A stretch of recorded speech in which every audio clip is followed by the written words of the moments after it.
আব্বা আপনার লগে আমার কিছু জরুরি কথা আছে। এক পয়েন্ট জরুরি একটা হিসাব করবা নিস, পরে আয়। আরে রাখে আপনার জরুরি হিসাব, আমার কথাটা জরুরি, কথাটা এমনই কোন লাগবে। সবুজ কি হয়েছে বাজার? আম্মা আমার 20,000 টাকা লাগবে। শুনছো তোমার পোলার জরুরি কথা? আমার কি টাকার গাছ আছে নাকি টাকার গোডাউন আছে? এত টাকা আমি কোথা থেকে দেবো? কই থেকে দিবা সেটা তো আমি জানি না। আমার 20,000 টাকা লাগবে, সেটা তুমি এখন দিবা, এখন। অসম্ভব, একটা টাকাও আমি তোর দিব না। বুঝছি, আপনার কাছ থেকে জোর করে কেমনে টাকা নিতে হয় সেটা আমি খুব ভালো করে জানি। তোর এত বড় সাহস, বাপের কাছ থেকে তোর করে টাকা নিতে পারছিস না? তুই বাপের কাছ থেকে তোর করে টাকা নে।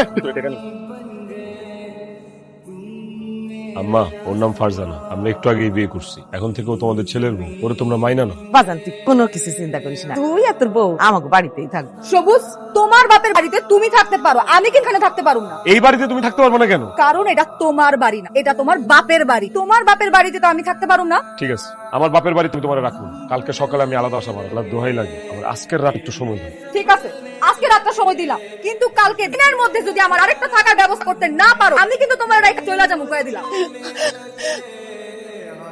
খিদা আমার পেটটা জ্বলতাছে, তাড়াতাড়ি একটু খাওয়ার ব্যবস্থা করো গিয়ে, আমার কিন্তু খিদা একদম সহ্য হয় না। আম্মা তুমি তগলাকে খাবার নিয়ে আসছি, যাবো মা, হাত মুখ ধুয়ে আসা, ধুয়ে এসে খাবারটা খাও। আমি এই খাবার কোনো মুখে দিব না। কেন? কারণ এই খাওন তোমার টাকায় কেনা না, তোমার নিজের ইনকামের টাকায় কেনা না, এই খাওন তোমার বাপের ইনকামের টাকার কেনা। আমার স্বামী থাকবে অন্য কারো ইনকামের টাকার খাবার জীবনও খাইতে যাবো না। তুমি যেদিন নিজে ইনকাম কইরা আইনা আরে খাবার কিনা আইনা দিবা, সেদিন আমি খাবার খাবো, এর আগ পর্যন্ত আমি কোনো খাবার খাবো না। তুমি এটা কি বলতেছো বৌমা? আমার সবুজ সারা জীবনে একটা দিনের জন্য কাজ করে না, আর সে এখন তোমার কাজ করে ইনকাম করে খাওয়াইবো, এটা কেমনে সম্ভব? সে কিভাবে কার ইনকাম করবে, কিভাবে রোজগার করবে, সেটা তো আমার দেখার বিষয় না। তার ইনকাম করা টাকায় যত পর্যন্ত সে খাওয়ান কিনা আইনা আমারে না দিব, ততদিন পর্যন্ত আমি কোনো খাওয়ান মুখে দিব না। না না ফারজানা, তোমার না খেয়ে থাকতে হইব না, আমি অক্ষণই বাইরে হবো, অনেক কাজের সন্ধানে বাইরে আমি কাজ করবো, কাজ করে নিজের কষ্ট করে নিজের টাকা উপার্জন করে খাবার কিনে নিয়ে আসবো, সেই খাবার তুমি খাইবা।